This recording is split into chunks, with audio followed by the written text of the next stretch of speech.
Hello friends, programming in सी के इस series में आज हम स्टार पैटर्न के कुछ प्रोग्राम बनाएंगे। स्टार पैटर्न की इस सीरीज में आज हम ये सिंपल सा पैटर्न ले रहे हैं। बेसिकली किसी भी स्टार पैटर्न को बनाने के लिए हम फॉर लूप की हेल्प लेंगे और फॉर लूप में हर एक डेवलपर अपने अपने किसी भी तरीके के लॉजिक अप्लाई कर सकता है। हम भी यहाँ पर एक पर्टिकुलर तरीके से इसमें लॉजिक अप्लाई करेंगे और कोशिश करेंगे कि ज़्यादा से ज़्यादा उसे सिंप्लीफाई कर सकें, जिससे क्रिटिकल से क्रिटिकल जो स्टार का पैटर्न हो वो भी आप बहुत ही इजी वे में प्रिंट कर सकें। तो आइए देखते हैं हम इसे किस तरीके से कर सकते हैं। तो फ्रेंड्स, यहाँ पर हमारे पास एक आउटपुट स्क्रीन मैंने ले ली है। हम यहाँ पर पहले पीपीटी पर इसका लॉजिक समझेंगे और उसके बाद इसे टर्बो सी में जाके प्रैक्टिकली इम्प्लीमेंट करेंगे। तो यहाँ पर हमने इस एरिया को आउटपुट स्क्रीन मान लिया है और हम चाहते हैं कि आउटपुट स्क्रीन पर ये स्टार प्रिंट हो जाए। तो अगर मैं सिंपल एक स्टार आउटपुट स्क्रीन पर प्रिंट कराना चाहता हूँ तो मुझे एक सिंपल सा प्रोग्राम यहाँ पर लिखना होगा। वो क्या होगा, मैं यहाँ पर एक सिंपल कोडिंग करता हूँ जिसमें मेन फंक्शन में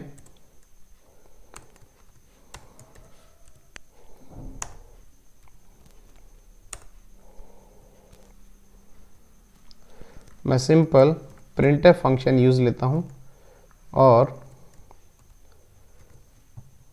इसे क्लोज कर देता हूँ। तो अगर मैं सिंपल ये प्रोग्राम यहाँ लिखता हूँ तो इस प्रोग्राम को लिखने से ये आउटपुट स्क्रीन पर एक स्टार प्रिंट हो जाएगा। अब हमारे पास रिक्वायरमेंट आती है कि हम ऐसे 5 स्टार और प्रिंट कराना चाहते हैं एक ही लाइन में। तो हम क्या कर सकते हैं, या तो हम ये करें कि यहाँ पर काउंटिंग करके 5 स्टार यहाँ पर लिख दें डबल कोट्स के बीच में, तो आउटपुट स्क्रीन पर ये 5 स्टार प्रिंट हो जाएंगे। लेकिन जब हमें लूप का कंसेप्ट पता है तो हम इसे उसी तरीके से जनरलाइज करेंगे।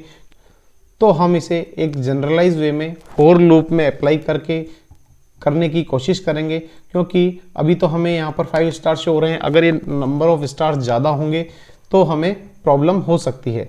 इसलिए हम इसे सिंपल फॉर लूप अप्लाई करके और सॉल्व करने की कोशिश करेंगे। तो मैं यहाँ पर सिंपल एक लूप लगाता हूँ और उस लूप के अंदर फॉर लूप प्रिंटफ फंक्शन को डाल देता हूँ। तो मैं सिंपल यहाँ पे j नाम का एक वेरिएबल ले रहा हूँ, उसे मैं अभी डिक्लेयर कर दूंगा।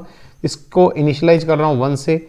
इसमें कंडीशन डाल रहा हूँ j is less than equal to 5 and post increment operator इस पर मैं अप्लाई कर रहा हूँ। तो यहाँ मैं सिंपल इंटीजर j नाम से इसे डिक्लेयर कर देता हूँ और इसकी बॉडी में इस प्रिंटफ फंक्शन को यहाँ मैं डाल देता हूँ। तो यहाँ पर अगर मैं ये लूप चलाता हूँ तो उस लूप को चलाने पर आउटपुट स्क्रीन पर मुझे ये स्टार पैटर्न प्रिंट होता हुआ दिख जाएगा। इसी तरह से मैं यहाँ पर ये 3 अलग अलग लाइन स्टार की प्रिंट करना चाहूँ तो मुझे क्या करना होगा। तो इसके लिए अगर मैं इस लूप को 3 बार और चला दूँ तो ये लाइन यहाँ पर प्रिंट हो जाएंगी। यहाँ पर मैं इस लूप को 5 टाइम चलाता हूँ। उसके लिए मैं एक i वेरिएबल लेता हूँ, उसे भी 1 से इनिशियलाइज करके i is less than equal to 5 condition डालता हूँ एंड जो ये लूप की बॉडी है इस बॉडी को मैं इस आउटर लूप में डाल देता हूँ। तो यहाँ पे मैंने ये जो हमारा कोड था जो कि एक लाइन को प्रिंट कर रहा था, इसको मैंने 3 बार चला दिया है। यहाँ पर मैं 5 की जगह 3 कर देता हूँ और यहाँ इसे मैं 3 टाइम्स चलाता हूँ। तो 3 टाइम चलाने पर ये इस तरह का पैटर्न प्रिंट करेगा। लेकिन इस तरह के पैटर्न को प्रिंट करने के लिए हमें एक और लाइन यहाँ पे लिखनी होगी। वो क्या होगी, हमें यहाँ पर कर्सर की लाइन चेंज करने के लिए /n लिखना होगा। तो यहाँ पर ये /n लिखने पर एवरी टाइम 5 टाइम चलने के बाद ये इस लूप से बाहर आएगा और अपनी लाइन को चेंज करेगा, अपनी रो को चेंज करेगा और फिर से वापस इस लूप को चलाएगा। तो ये लूप i इक्वल टू, यहाँ पर i इक्वल टू 1 से लेकर और i is less than equal to 3 तक ये आउटर लूप चलेगा, जो कि पर्टिकुलर इस पैटर्न में रो को रिप्रेजेंट करने का काम कर रहा है, रो को चेंज करने का काम कर रहा है। अब यहाँ पर हमने इस लूप को पहले 3 टाइम्स चलाया था, अब हम चाहते हैं कि हम इसे 5 टाइम्स चलाएं। तो यहाँ पर 5 टाइम रो चेंज करने के लिए हमने यहाँ पर i की जो कंडीशन है वो 3 से 5 तक इंक्रीज कर दी है। तो यहाँ पर एक पर्टिकुलर ये एक डिफरेंट रेक्टेंगल या स्क्वायर टाइप शेप बन गया है। अब यहाँ जो हमारा पैटर्न था वो पैटर्न किस तरीके से था, हम उस पैटर्न को यहाँ पर डिजाइन कर देते हैं। सिंपल ये पैटर्न हमें दिया गया था प्रॉब्लम में कि हमें ये पैटर्न प्रिंट कराना है। तो बेसिकली हम क्या करते हैं, हमें इस पैटर्न को बनाने के लिए सिंपल कुछ स्टेप्स फॉलो करनी है। वो स्टेप्स फॉलो करने के बाद हम इस तरह से किसी भी तरह का कोई भी पैटर्न ड्रॉ कर सकते हैं। सिर्फ हमें उसमें कुछ कंडीशन चेंज करनी होगी और स्केलेटन और आपका स्ट्रक्चर जो प्रोग्राम का है वो सेम रहेगा। तो आइए हम 1 बाय 1 उस स्टेप को फॉलो करते हैं।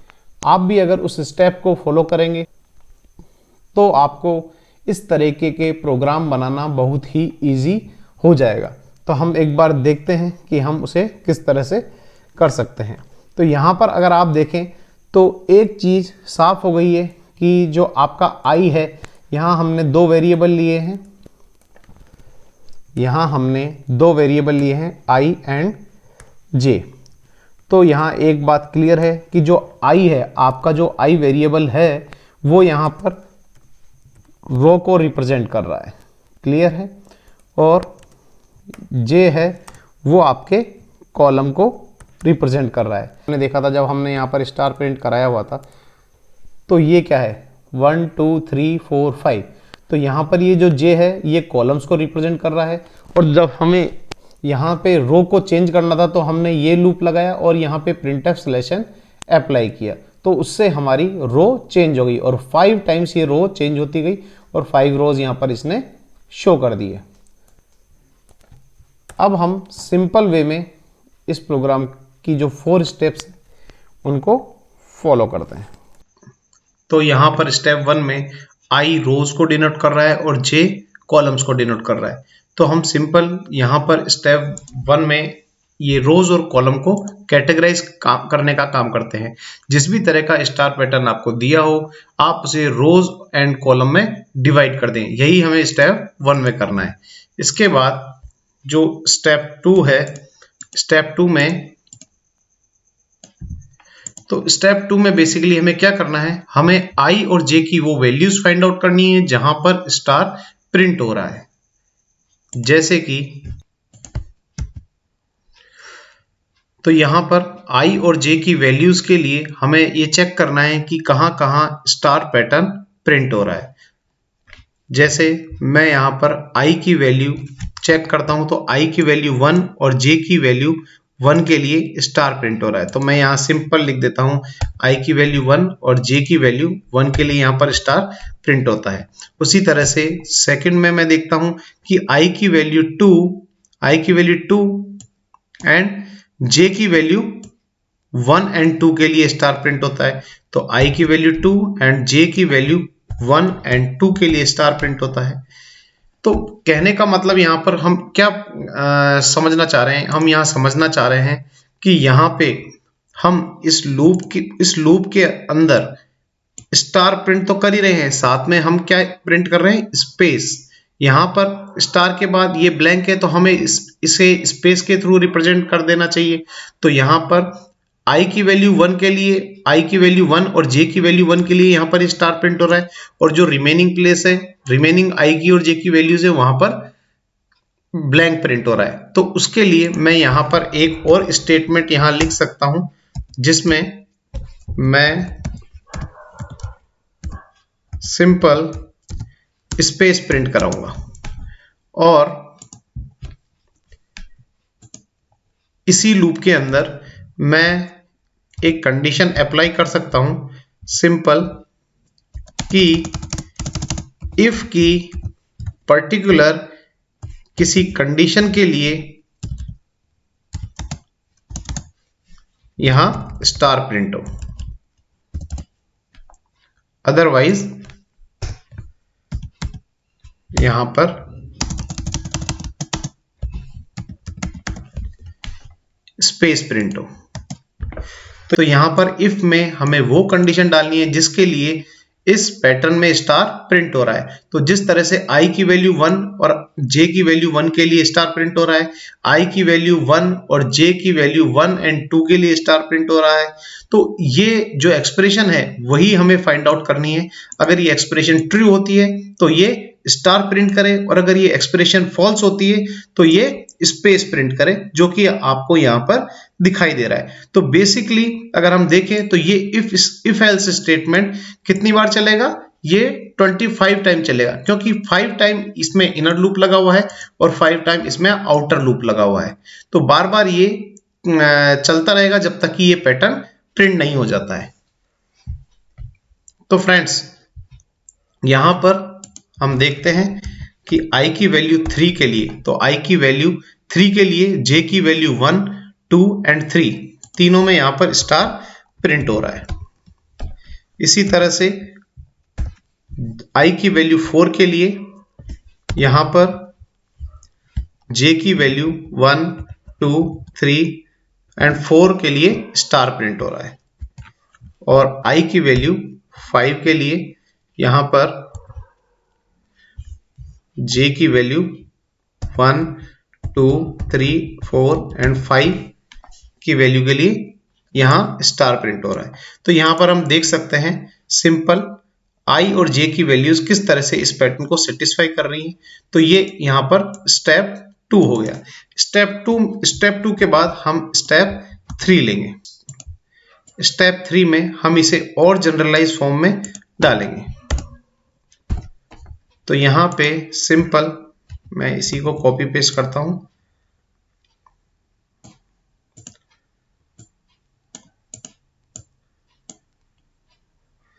यहां से मैं इसे डिलीट करता हूं। i की वैल्यूज में एज इट इज रहने देता हूं, क्योंकि हमें इसमें किसी तरह का कोई चेंज नहीं करना है, और यहां पे हम इस j की जो फॉर्म है इसे जनरलाइज वे में डालना है। तो बेसिकली हम यहां पर क्या कर सकते हैं, यहां पर हम j की value less than equal to 3 लिख दूं। अगर मैं यहां पर j is less than equal to 3 लिख देता हूं तो क्या ये इस वैल्यू को सेटिस्फाई करेगा कि j की वैल्यू या तो 3 है या 3 से छोटी है, उसी वैल्यू में स्टार प्रिंट हो रहा है। Is it right? You can see here also, आप यहां पर भी देख सकते हैं कि यहां पर j की वैल्यू इस एक्सप्रेशन को सेटिस्फाई कर रही है, क्योंकि j की वैल्यू या तो 3 है या 3 से कम है, और इसी वैल्यू के लिए यहां पर ये स्टार प्रिंट हो रहा है। i की वैल्यू में हमने किसी तरह का कोई चेंज नहीं किया है, यहां पर सिर्फ हमने इसे और जनरलाइज वे में रिलेशनल ऑपरेटर की हेल्प से इस एक्सप्रेशन में कन्वर्ट कर दिया है। क्योंकि हमें इफ स्टेटमेंट में एक्सप्रेशन ही डालनी है, तो हमें इस एक्सप्रेशन को इस जनरलाइज फॉर्म में डालना है कि हम उस पर्टिकुलर कंडीशन को ट्रू कर सके जिसके लिए स्टार प्रिंट हो रहा है। तो यहां पर मैंने j is less than equal to 3 डाला है, तो ये इस कंडीशन को सेटिस्फाई कर रहा है कि यहां पर j की वैल्यू 3 है या 3 से लेस देन है। उसी तरह से मैं यहां पर j is less than equal to 4 लिख देता हूं, तो ये इसको भी सेटिस्फाई कर रहा है। j is less than equal to 5 लिख देता हूं, j is less than equal to 2 लिख देता हूं, j is less than equal to 1 लिख देता हूं। तो फ्रेंड्स यहां पर मैं j इक्वल टू 1 भी लिख सकता था, लेकिन हमें एक तरह का ही पैटर्न यहां पर बनाना है, क्योंकि जब मैं एक तरह का पैटर्न यहां बनाऊंगा तभी जाके मैं यहां इसे एक पर्टिकुलर जनरलाइज वे में कन्वर्ट कर पाऊंगा।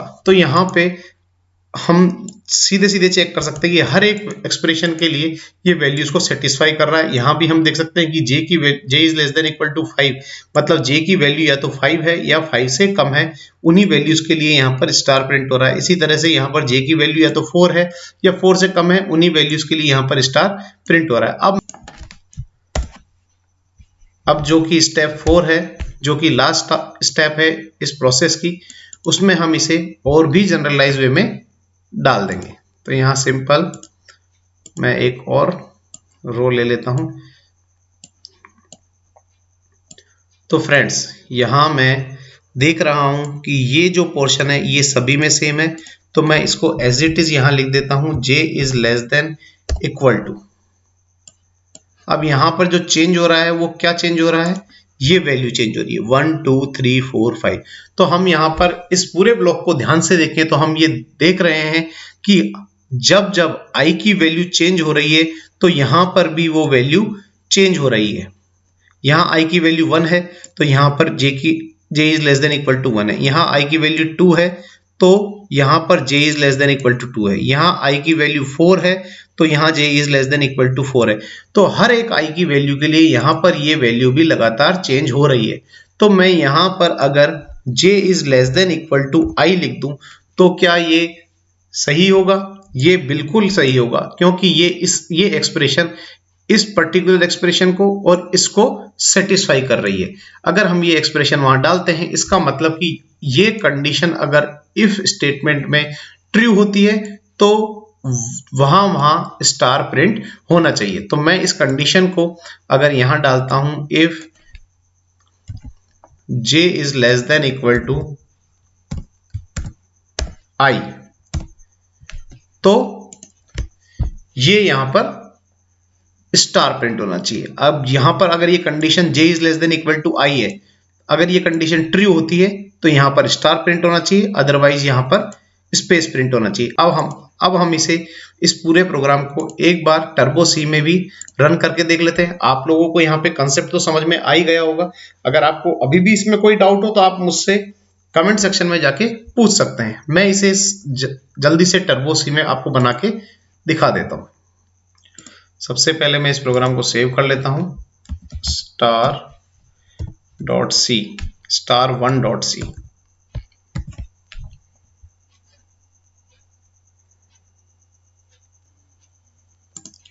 यहाँ पे हमने एक बेसिक स्केलेटन पहले से बनाया हुआ है। यहाँ जो हमने अभी पीपीटी में समझा था उसी प्रोग्राम को मैं यहाँ लिखने जा रहा हूँ।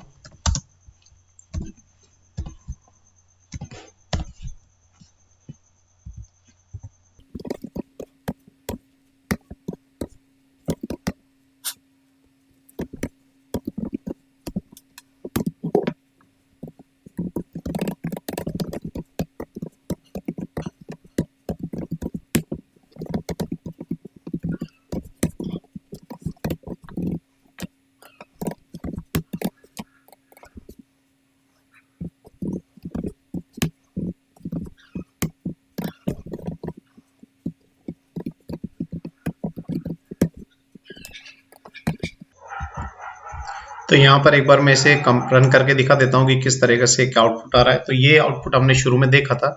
अब हम यहाँ पर सिंपल जो लॉजिक हम यहाँ लगा रहे थे वो हम यहाँ लगा के देख लेते हैं, जिसमें हमने इस फोर लूप में स्टार के साथ स्पेस भी प्रिंट कराना था।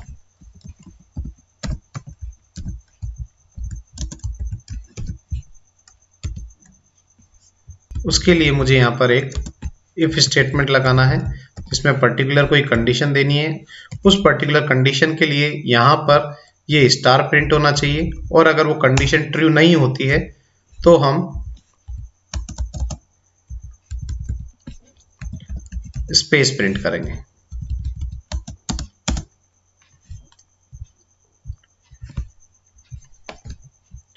तो फ्रेंड्स, हमने यहाँ पर वो कंडीशन फाइंड आउट की थी, वो कंडीशन मैं यहाँ पर लिख देता हूँ।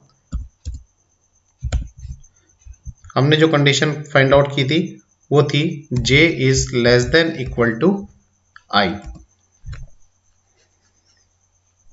अब मैं इसे एक बार रन करा के देखता हूं तो आप देख सकते हैं कि जो कंडीशन हमने या एक्सप्रेशन हमने फाइंड आउट की है उसी एक्सप्रेशन को यहां पर हम डालते हैं तो हमारा आउटपुट जो स्टार पैटर्न हमें चाहिए था उसी के तौर पे दिखाई देता है। तो सिंपल हमें इस प्रोग्राम में कुछ भी नहीं किया है, दो वेरिएबल्स डिक्लेयर किए हैं। यहां हमने पहले एक लूप चलाया है और उस लूप को हमने 5 टाइम चलाया है उसकी रो चेंज करने के लिए। फिर हमने यहाँ पर ये इफ स्टेटमेंट में ये कंडीशन डाली है जो कि हमने उन 4 स्टेप से निकाली है, जो 4 स्टेप्स हमने अभी पावर पॉइंट प्रेजेंटेशन पर देखी थी। आप अगर इस मेथड का 3 से 4 बार प्रैक्टिस करेंगे तो आपको ये बहुत इजी लगने लग जाएगा। अब आपको किसी भी पर्टिकुलर पैटर्न को बनाने के लिए पूरा स्ट्रक्चर दोबारा से बनाने की जरूरत नहीं है, ना ही कोई और लॉजिक लगाने की जरूरत है। आपको सिर्फ वो 4 स्टेप्स फॉलो करके यहाँ पर जो एक्सप्रेशन है उस एक्सप्रेशन को चेंज करना है और उस एक्सप्रेशन को चेंज करने भर से ही आपके प्रोग्राम का आउटपुट चेंज हो जाएगा। तो फ्रेंड्स, अगर आपको इस प्रोग्राम में कोई प्रॉब्लम है, कोई इश्यू है, तो आप मुझे कमेंट सेक्शन में जाके पूछ सकते हैं। और आपको मेरा ये वीडियो पसंद आया हो तो इसे लाइक करें, शेयर करें एंड मेरे फर्दर वीडियोस के लिए इस चैनल को सब्सक्राइब करें। Thank you.